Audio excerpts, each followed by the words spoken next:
Hello and welcome to this course, which will be dedicated to the games of Anatoly Karpov. And with the help of his games, I would like to build an opening repertoire for you in the Caro-Kann defense. Caro-Kann was one of the main weapons of the former world champion Anatoly Karpov, and for many years he was using this weapon with very good success. And there is also something very important when you want to choose your opening. It has to be close to your style. And the game of Karpov was in most of his, let's say active years, pure positional style. He was not very famous with his attacking and tactical skills. There were not so many sacrifices. So he used to play a lot of positional games, and his technique was extremely good. So most of the cases he would happily go into an equal endgame and then try to outplay his opponent.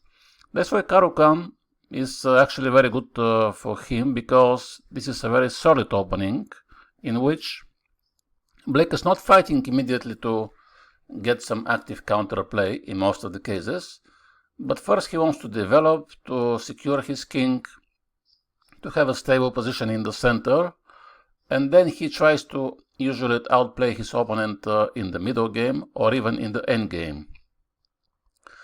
And into this first chapter, I would like to show you the lines in which after e4 c6, White is not playing yet the main move d4, as we will see this in the later chapters, but he starts slowly with the move d3. This move seems actually not so dangerous for Black, but also with this move White wants to delay the battle in the opening. He is happy to get some equal game more or less, and he sometimes wants to transpose into different openings. For example, d3 is the weapon of the many players who are playing King's Indian defense as Black, because the structure is the same, the pawn structure, the pieces are usually in the similar squares, and sometimes White is trying to go with reverse colors into this King's Indian setup. And Black here has, of course, many possibilities. He can play basically every move, like d5, e5, g6. And usually, Anatoly Karpov was playing d5. The first time he got tested in this line was actually in the very important event. This was the Candidates in 1991. And here in this game, his opponent was the Indian Viswanathan Anand. So Karpov went d5, and then knight d2. This is usually what White plays. Otherwise, if he doesn't play knight d2, Black always have the option to take on e4 and to trade the queens.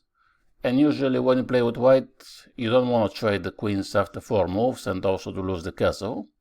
So this is probably the best move. And in this game, Karpov has made the most popular move, and probably the best, which is e5.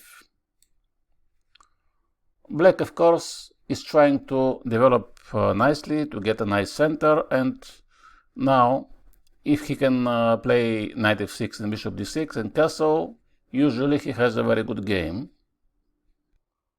And now Anand has played knight f3, which is the most natural move. And the pawn is under attack. How to protect the pawn?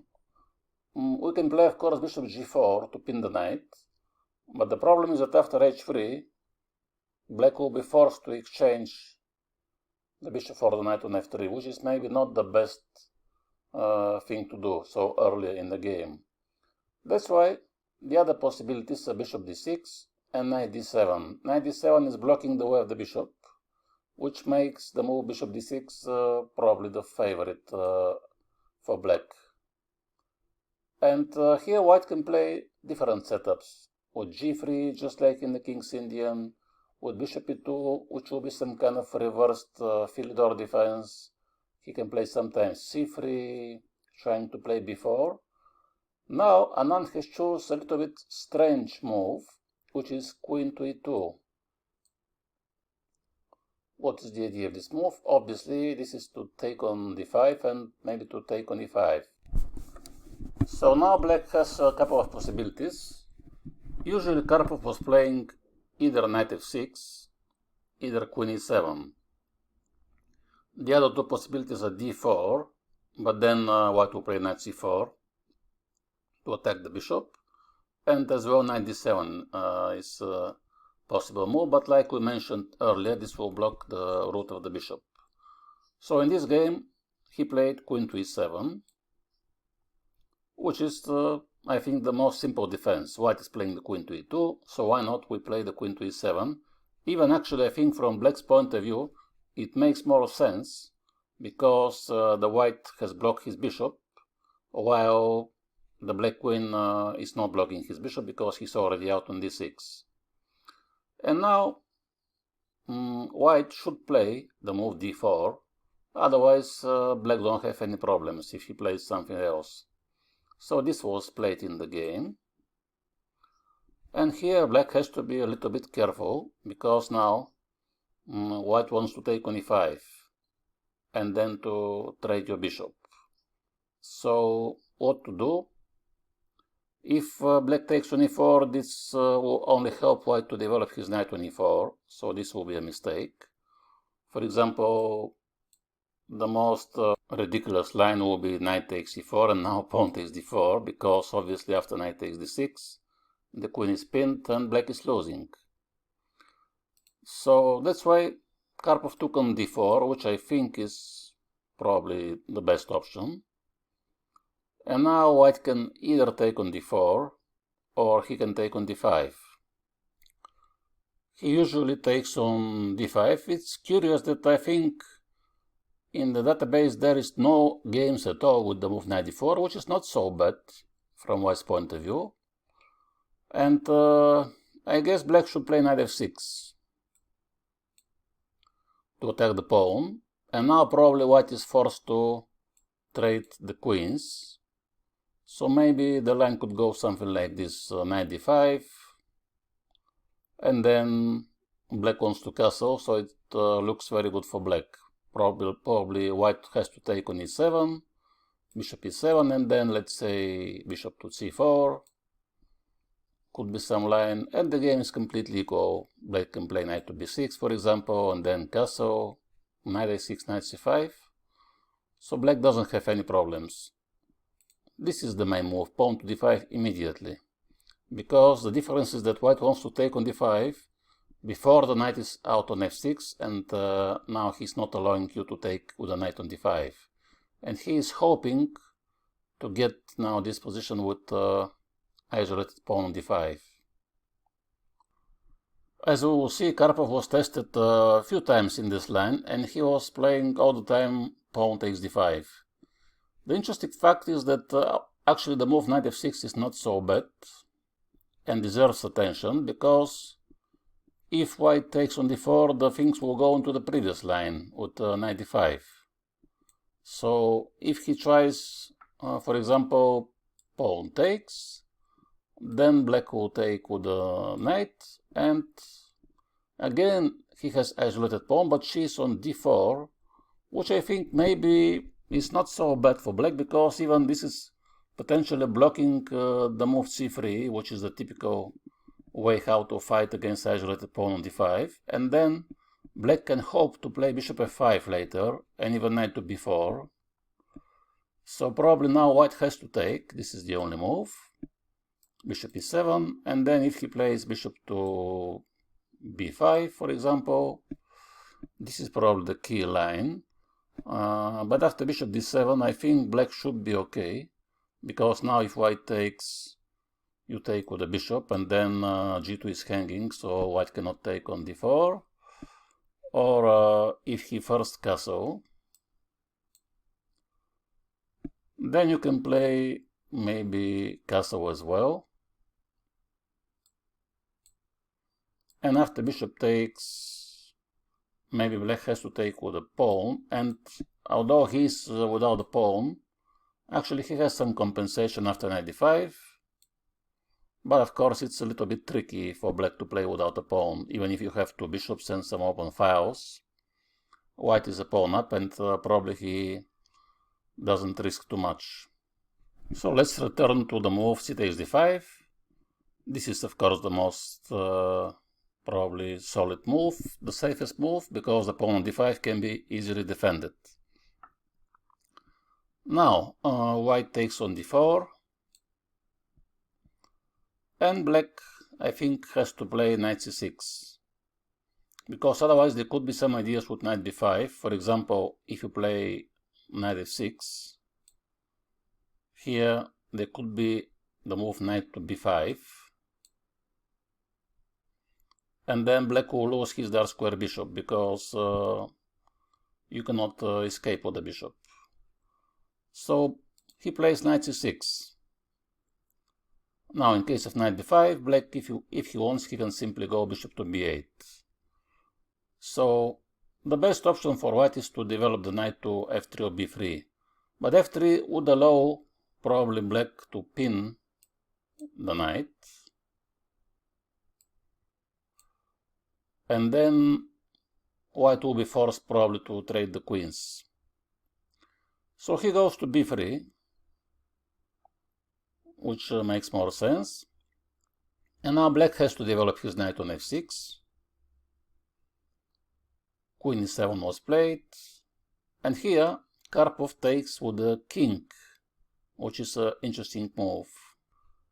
What is the idea of taking with the king? I am sure that most of the people would take with the bishop,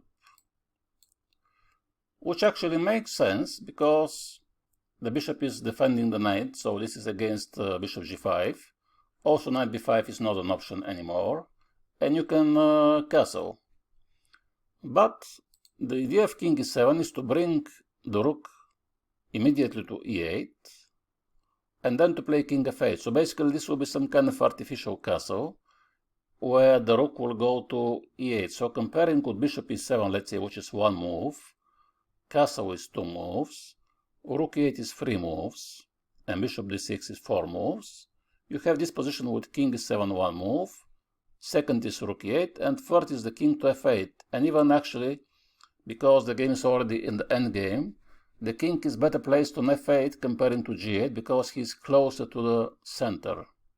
So this is not so bad as it looks. And I think the point is that after bishop g5, actually black will play h6. And if white takes, so why not to take with the king? There is no danger at all for the black king because there is no dark square bishop, so it will be no check. And even black, I think he has good chances. He has a pair of bishops, rook e8 will come very soon. So I don't see any problems for black here. Anand decided to keep his bishop, which I think is better, bishop d2, and he is preparing to castle immediately because he knows that rook e8 is coming and he needs to move the king. So he goes castle. This is probably the best option for white. And even if white has made all the best moves, I think still the game is about equal, because black has, yes, this isolated pawn. But first of all, it will be very difficult for white to attack this pawn, because his knight's not attacking the pawn at all. The only piece which could attack is the bishop to go to g2 or f3, and black can defend very easy with the bishop on e6. So now maybe king f8 was the best option, but Karpov decided to play a6. So he's still keeping the king in the center and giving white a chance to play either rook e1 check to trade the rooks, or to go back to g5 with the bishop. In this case, bishop g5, there is some small difference that after h6, white can play rook e1 check. But even after king f8, actually white don't have time to double the pawns because his rook is hanging. And if he wants to take on e8, black will take with the knight. And then white has to retreat with bishop, black will go back knight f6, and this will be more or less the same like in the previous line. So Anand has played f3 to defend against knight e4 and bishop g4. And finally, Karpov decided to move the king to f8. Bishop c3. And this is the moment where black has to find the right plan. There are different possibilities for him. The most simple is bishop d7, and then probably just to bring the rook in the center to d8, or to double the rooks on the e-file. Some people could think also about the move h5, because white might try to push the pawns something like g4, h4, and then g5. So sometimes h5 makes sense to try to prevent this plan. And even with h5, h4, you can try to block the pawn on h2. Because if white wants to develop his pieces, okay, it's easy to move the bishop to d3, but the rook has to protect the pawn on h2. And if you play h3, this could allow black to block the pawns. Let's say, I think this is a good option for you, because let's say he plays bishop to d3. First of all, now you can try to attack the bishop with the knight, but even if you go h4 and he plays h3, like I said, now this is very good for black, this pawn structure, and here the knight could come to h5, and then you have these ideas with knight f4. So I think this was a good move. Karpov went knight e5 immediately, and now Anand played king to b1. And here b6 was played, which is a bit surprising to me. Okay, maybe it is defending against knight e5. Probably Karpov was maybe a little bit worried about that if he moves the bishop to d7, it could be knight a5 to attack the pawn on b7. So b6 was played, bishop d3, and this was, I think, a mistake, because obviously now when black takes, he don't have any problems. Even if, let's say, he has this pawn, like I said, now black can develop quite easily. And finally, in the game, he managed to develop all his pieces. And then there was a very long game, after which the game ended in a draw in 76 moves. Both players were trying to win. The main opponent in this line, which Karpov was facing, was the Yugoslav Grandmaster Ljubojevic. And in the first of their games, after e4, c6, this game was played in 92 in Linares. 92 e5, we had the same line, and here, this time, Karpov decided to play not queen e7, but the move knight f6. And this move is not losing anything, because even if white takes on d5, and black takes with the pawn, actually, in case of knight e5, black will simply castle, and then the threat is bishop e5 and rook e8. And white has to try to protect his knight, but let's say with d4, black will play knight to c6. After this, he will play rook to e8, and this is very, very difficult for white. Probably black should be winning in this case. So the idea for white after knight f6 is not to take on d5. And then probably it means that maybe there is no need to defend the pawn with queen e7. So now what to do for white? If this is not good, he has to try to develop somehow, and usually he is switching to this King's Indian setup with g3. And now I think black should castle, bishop g2. And here already black has a different possibilities how to develop his pieces. The question is what to do with this bishop. If you go to g4 to pin the knight, do you actually want to take on f3? I think rather not. And then what is the point of this pin? Because white can try to attack the bishop with h3, g4, and you have to go to g6. So for the moment, Karpov is decided to play the rook to e8, so he is waiting to see what will happen in the center, because it's up to white to decide. He can take on d5, he had some ideas with c4 to close the center, he can try to push b4, so black is making some useful moves and waiting for white to decide what he will do. So now after castle, here black can try to get some space on the queen side by pushing his pawns. But if he starts with b5, white can push a4, and then you have to play probably b4, which will close the queen side. So a5 is more flexible, because I think now black wants to play a4 and then even a3. And now if white plays a4, black can go knight a6, and then he wants to jump to b4. And let's say if white plays c3, black has this idea sometimes to go b6, and then he's aiming for something like, let's say white plays some useful move. Black could try to play knight c5, and then to bring the bishop to a6. This will be a nice idea. Let's see if white plays something like this, bishop a6, and now I think black has advantage. So Ljubojevic decided to play a3, and now I think Karpov took the right decision to play a4. Otherwise white could have played b3, and then if you play a4, he can play b4. But now if white wants to push the b pawn, black has the option to take en passant. And if not, how exactly white are going to develop the knight and the bishop is not so easy, because now when the pawn on e5 is protected, for white it's not good to take on d5 in any moment, because this will mean that he has traded his best pawn for the pawn on c6, and also the black knight will go to c6. And if white don't take, then this knight actually don't have any squares to go. c4 is not possible, b3, and white has to play something like rook e1, knight f1, and then try to move the knight somewhere.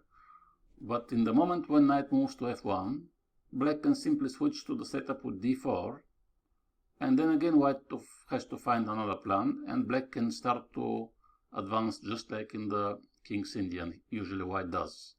c5, b5, b4 or c4. So that's why white has decided to play the move b4. And of course black took. After all, this was the point of pushing the a pawn. So he takes. Now white takes with the pawn.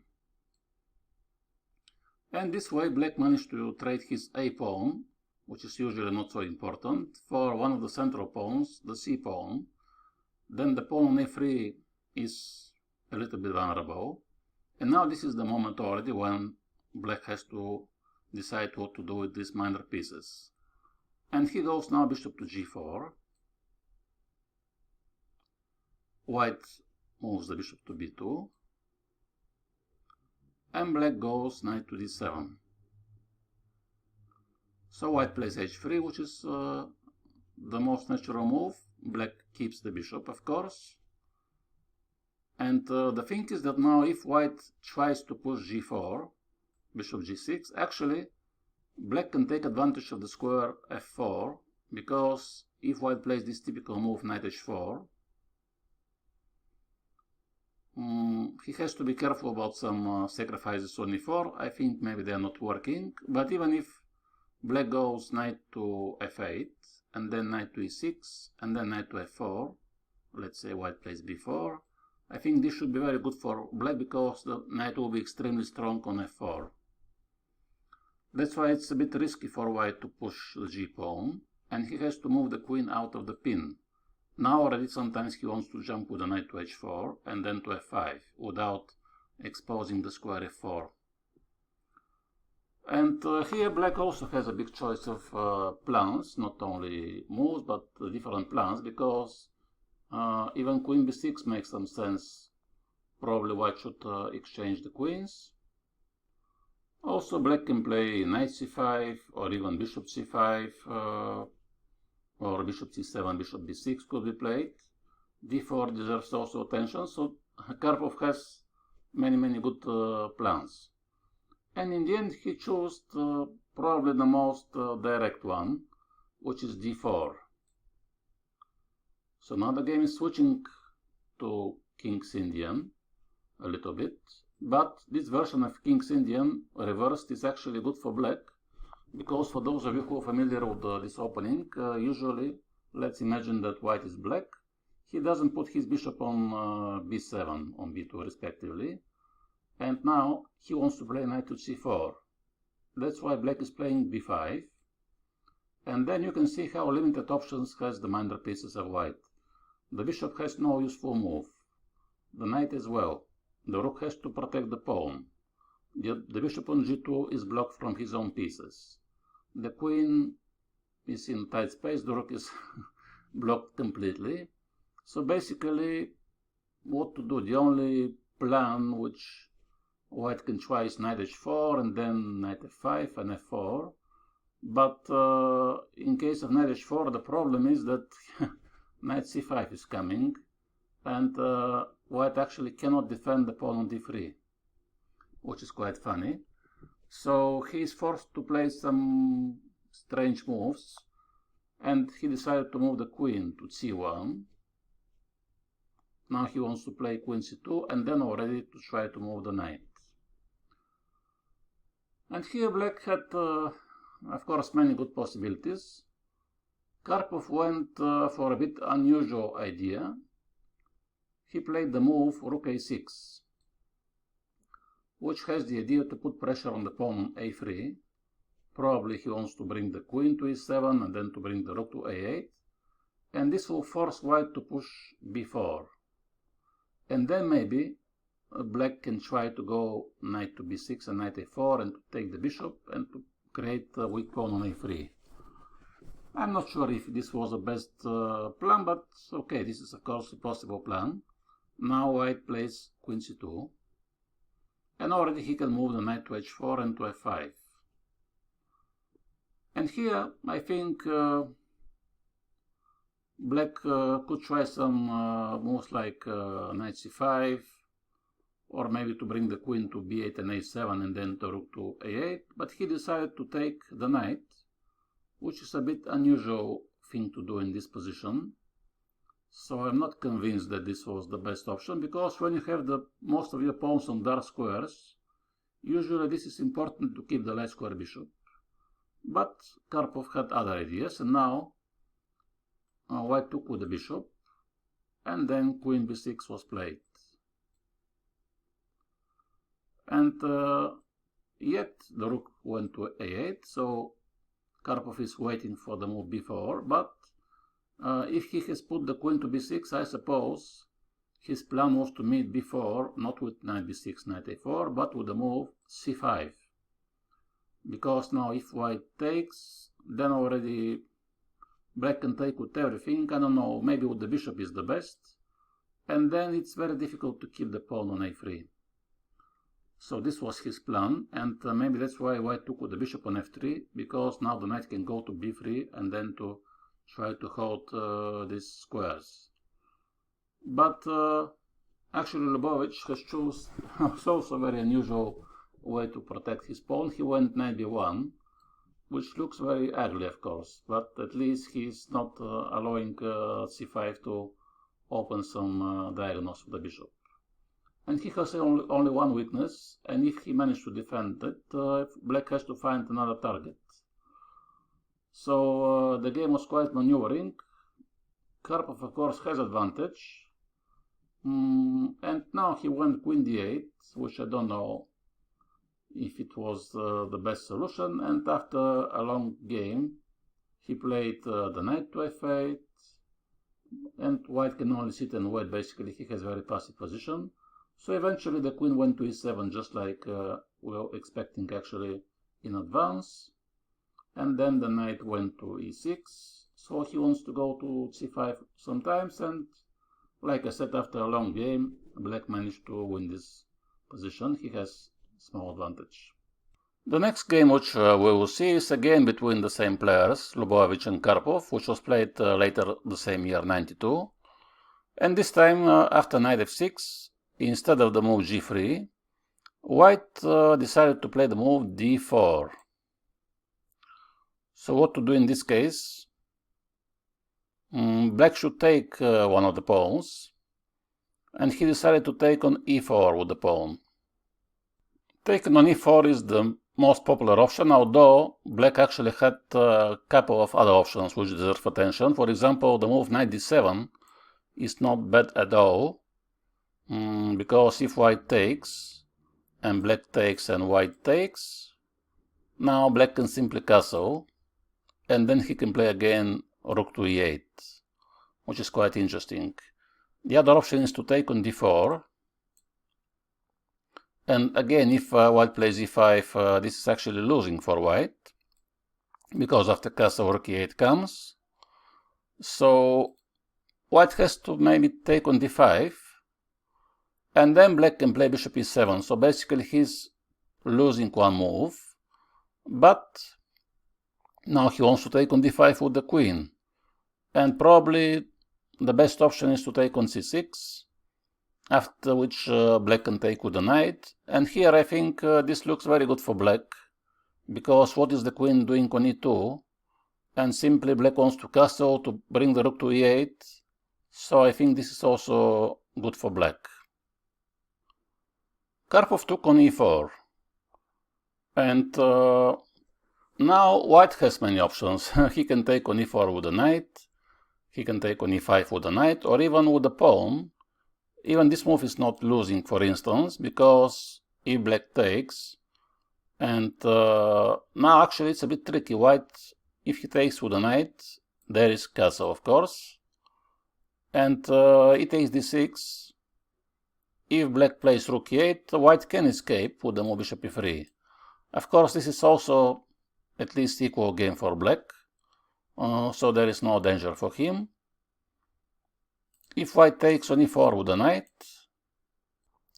I think black has to take on e4, and after queen e4, this time castle I think is not working, because when white takes he has bishop d3 coming to attack on h7, so probably black has to play here the move f5. This is maybe the only move for black, and now when the queen retreats, let's say to e3, I think this is the best move, and then black can play e4. So now he's ready to castle, and I think white has to try something like bishop c4 to prevent the castle. And then the game is a bit unclear, because black has to make some kind of artificial castle, or he can try moves like rook f8, for example. And then this is very unclear. Yes, for example, castle. This has been never tried, I think. Knight e4 is a very rare move. I don't know why. It's actually interesting for white, even if black should be fine, let's say, after knight d7 and queen e7. But the game is very unclear and very sharp. So in the game, Ljubojevic took knight e5. And now, I think black can play queen e7, or he can also castle. Those are the most natural move to me. For some reason, the move queen e7 is almost untried, but it attacks the knight immediately, and I don't know actually what white should do, because if he takes, of course then black can take, and then to play f6. And if white don't take the pawn, black wants to take the knight. So if you try something like knight c4, after bishop c7, then there is no pressure on the pawn on e4, which I think is good for black long term. Also, he can try in the future moves like b5, so this knight is a bit vulnerable. Bishop f5 is coming, castle knight d7. So I think this is a good option, queen e7. But anyway, Karpov has played the move bishop f5 to defend the pawn. And now white is playing h3. The thing is that if white plays g4 immediately, black should take on e5. This is a very common reply, because now if white takes on f5, he is now simply with the pawn down.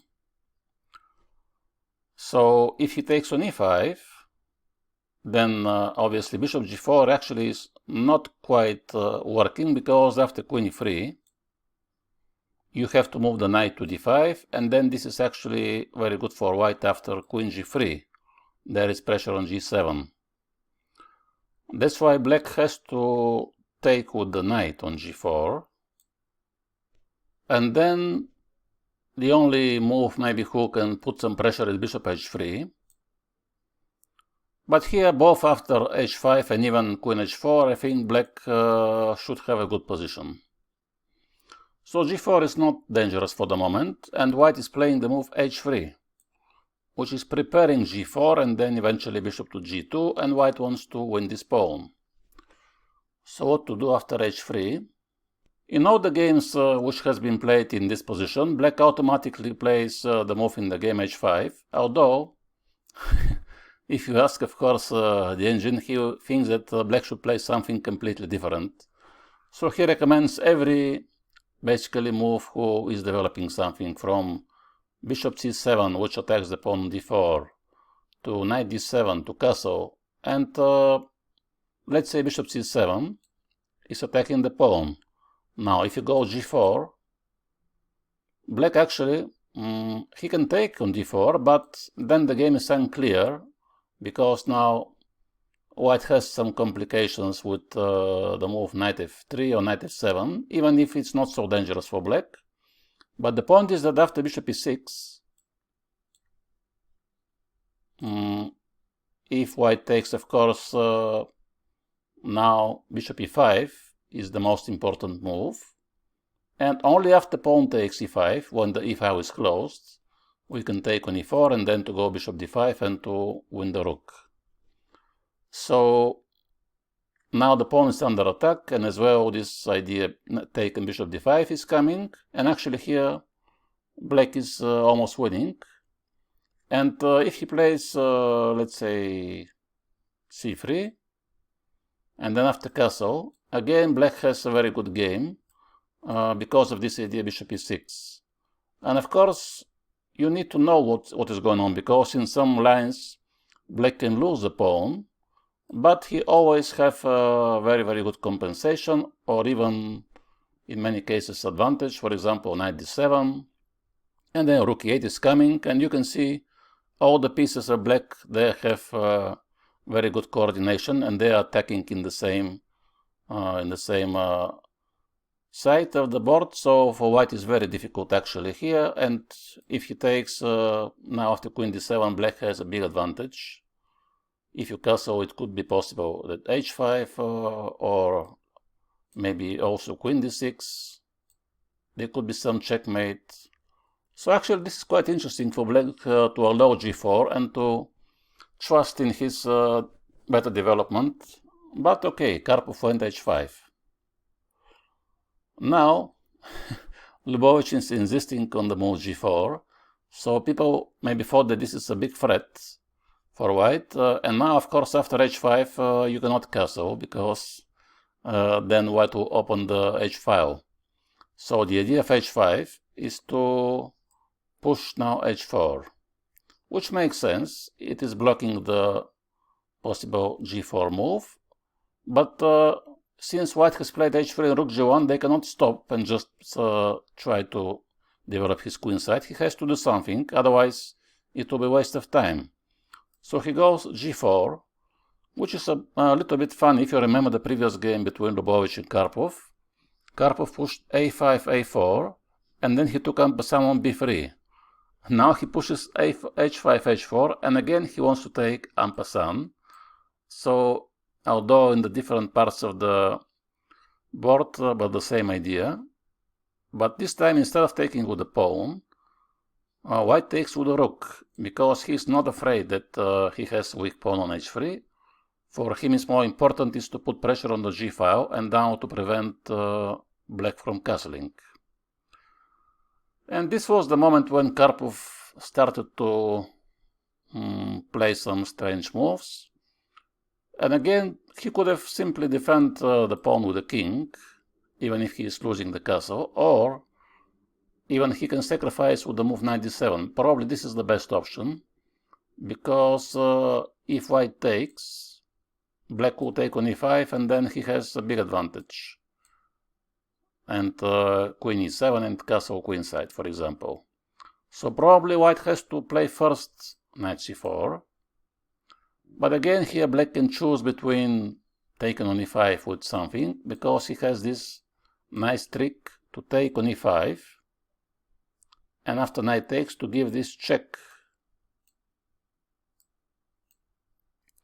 And let's say bishop takes, queen takes e5, and the game is very unclear, but black should be fine because he can always castle queenside. Instead of playing this move, Karpov went knight h5. And now white had a very good move, which Ljubojevic couldn't find. This was rook g4, and he can sacrifice the exchange. He had a very good compensation after this, although it's very unclear, by the way. But this was interesting for white. He decided to move the rook to b3 to attack the pawn on b7. And here black should have played knight f4 to attack the queen, because now if he goes to e3, black can go to d5, and then the queen don't have some good square. g3, you can simply play g6, and then f6 is coming, and then black should be fine. But he decided to go back with the knight to f6, which is a bit strange. So basically he just lost two moves, and he also gives the pawn on b7, and of course white took the pawn. I don't know what happened with Karpov in this moment. And here he is a pawn down, and he don't have some great compensation. He played now bishop e7, but after this he's in a very difficult situation. And even if white played queen e3, which was not the best option, after this queen c8 was played, which also not the best option. And after this, in the end, Ljubojevic managed to win this game after a very long battle, and he took revenge for the previous game. The third meeting between those players was in '93, in this funny event in number when they played blindfold rapid. So the game, of course, is not with the same quality, but still the opening, I think, could be interesting, because white played g3 this time, so there is no queen e2. And you can see what to do in the case when white plays the most natural moves without putting his queen on e2.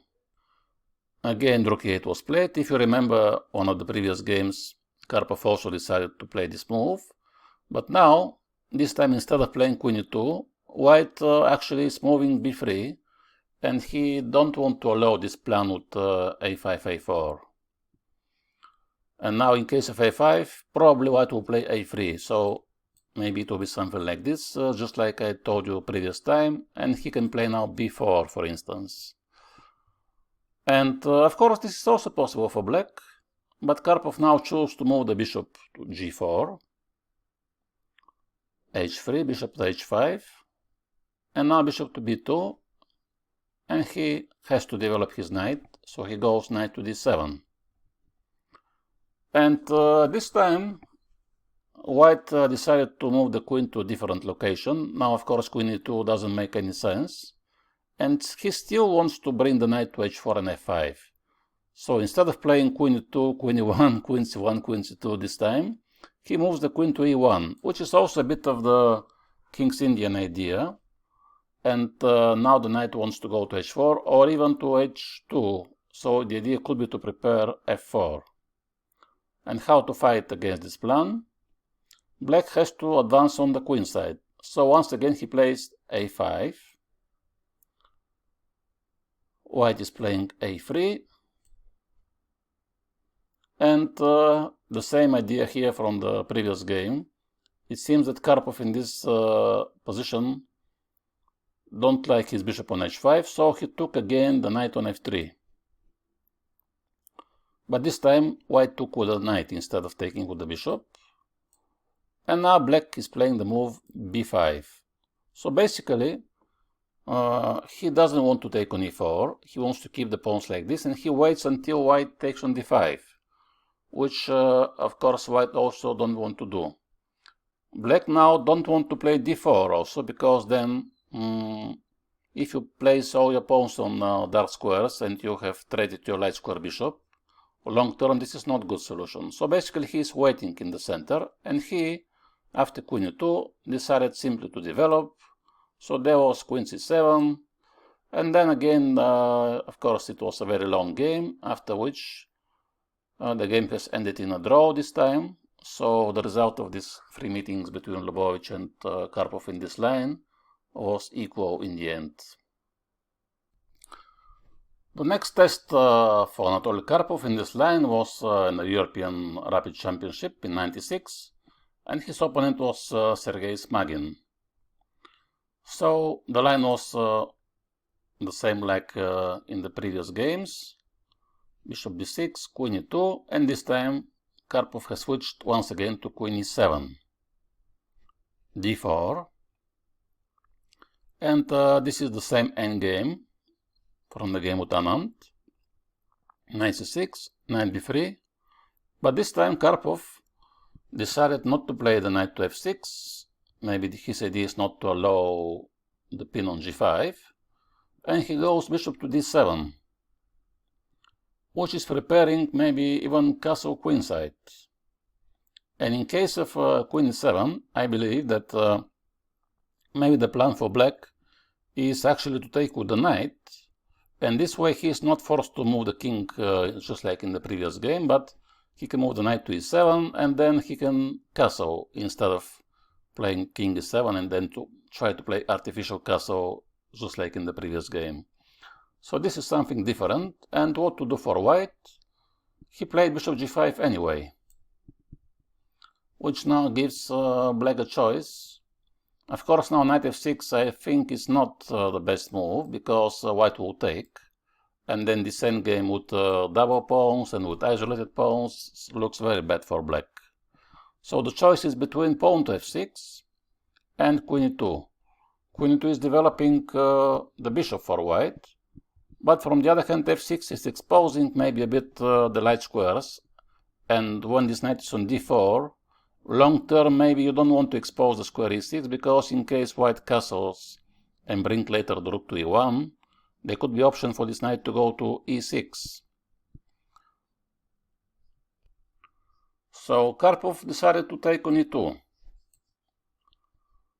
White takes with the bishop, and I think now white has a slight advantage, of course, because he has now good development. Black has isolated pawn. So if you don't want to play such positions, it could be a bit unpleasant for black. But for Karpov, this is okay, because he's used to play, like we mentioned in the beginning, positional battles, and he's not afraid of some minor things like one isolated pawn. Now c3 was played, so white is playing the most common ideas. He wants to block the pawn on d5 and to put his knight on d4.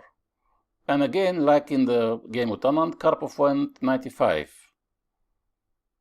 which is interesting. He's not waiting for white to castle and to move the rooks in the center, and maybe he wants to play the knight to c4 in some occasions to attack the pawn on b2, because if white takes, then black will get rid of his weak pawn. But I think maybe more natural was to play, for example, castle and then to put the rooks in the center. But anyway, knight e5 was played. Now white castles queenside. And finally f6 was played. And after bishop e3, a6 has to be played to prevent some knight d5 ideas.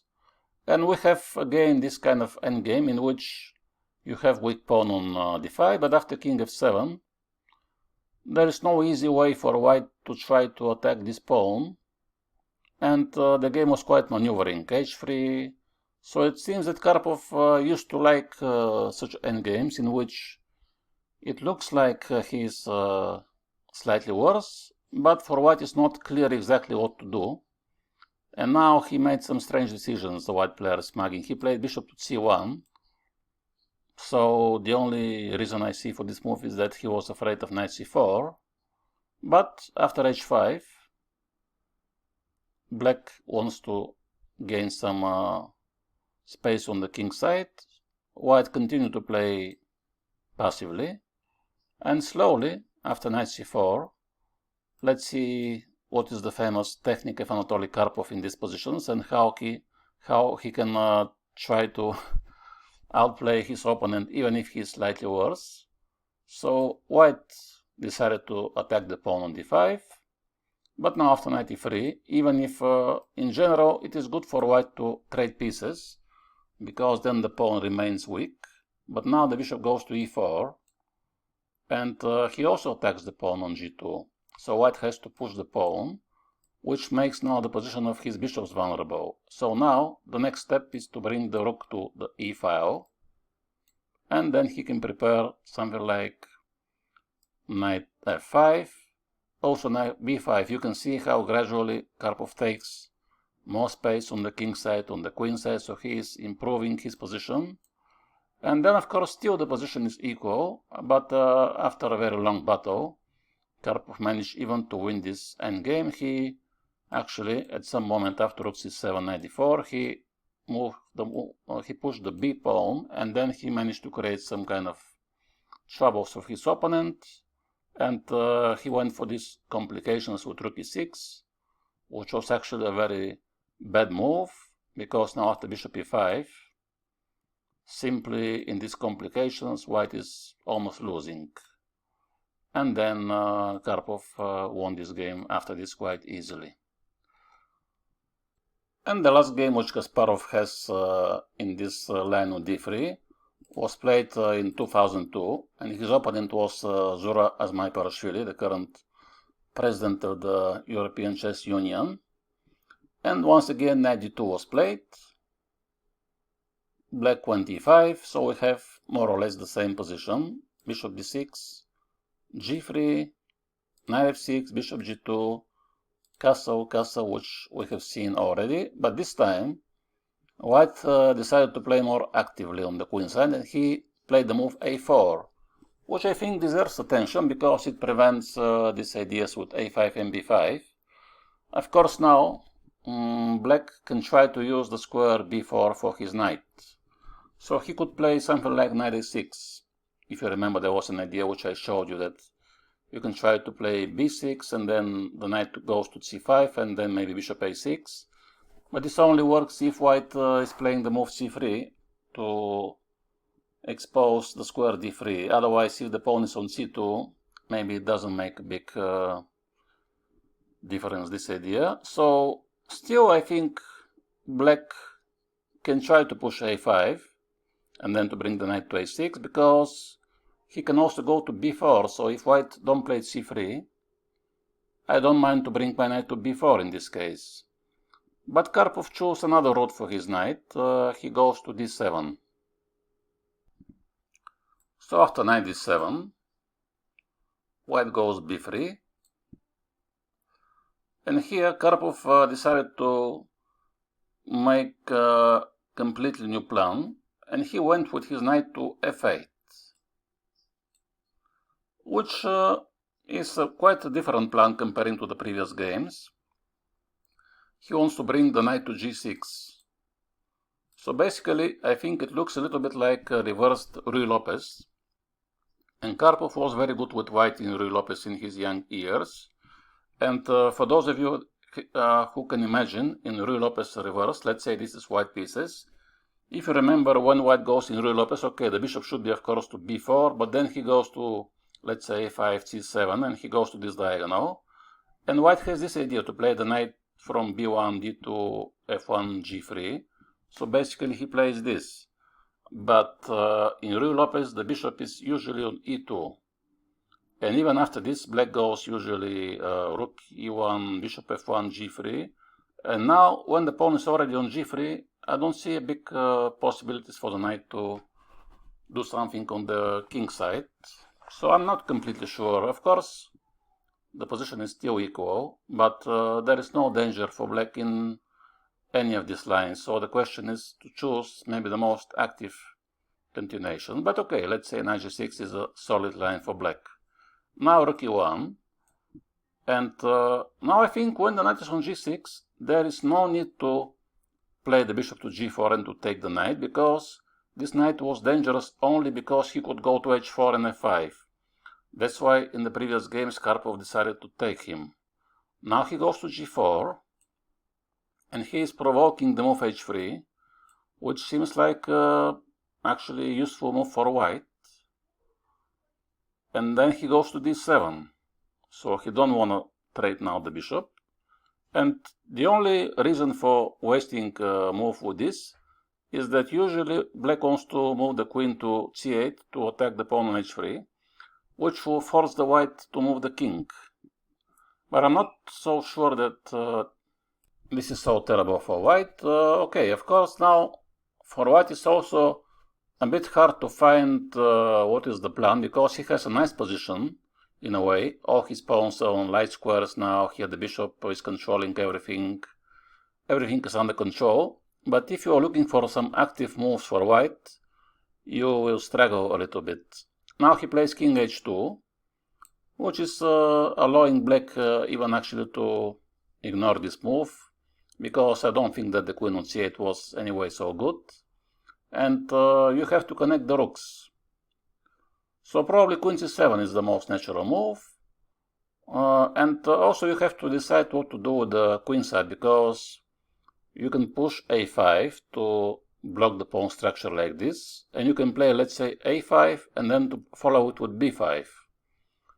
Otherwise white can play a5. So I think maybe if black plays this move, this will deserve some attention, because if white don't do anything special in the center and he plays some waiting move, maybe even black can think about the move in the future b5. Or now, let's say, I don't know, bishop b4 sometimes could be played to try to provoke c3, and then there are different ideas. But Karpov played h6, and now white played a5. I think d4 was an interesting possibility here in this position for white, because then black has to start trading some pieces. And if he takes on d4, of course, now white can take on d5. And into these complications, let's say you have to take on e1, he takes with the queen. If you take knight d5, I think this is some kind of equal game. Maybe white should take with the bishop. But maybe his bishops are slightly more active, and it's a bit more pleasant for white. So this was interesting. And the other option for black is to take on e4. Probably Karpov would prefer to trade more pieces. And if he takes like this, now of course rook e4 is not so good, because after f5, black will have advantage. If white retreats after e4, of course, and then f4 is following, and black is much better. That's why here probably white has to take on e5 with the knight, and then the game will be maybe completely equal, because now white will exchange many pieces. So this line is more or less forced, and then probably rook e4. This could be, of course, a bit tempting for white to have this trap with bishop h7 check, but actually now black can play queen f6 to defend the rook, and if white takes on d7, I think this will be even very good for black, because here he has rook e4, and then queen f3 check is coming, and even here black has advantage, which means that after queen f6, probably white has to defend his pawn, and then the game is completely equal, let's say queen d2. So d4 was leading to an equal endgame. a5 has been played, and now rook c8, and now d4. I think maybe better was in the previous line, although maybe white thought that a5 is more useful than the rook to c8. And now, what to do?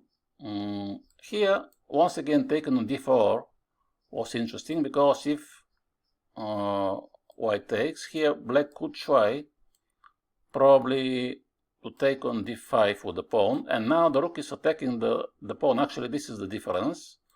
And after knight d4, it seems that this is good for white, but actually there are some interesting ideas for black, like knight h4 or queen c7, and and then h5, h4. So this would be actually interesting for black, and he could try to play for advantage.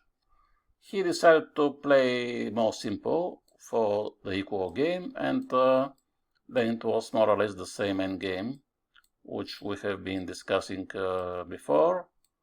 And after 94, white took with the rook, and basically the rook c8 was not so useful for black, because the rook is not doing anything special. And after rook takes, bishop takes, queen e7, Karpov wanted to keep the queens, even if most simple was bishop e6, but I think probably he was a bit afraid of this line, rook takes and now a6.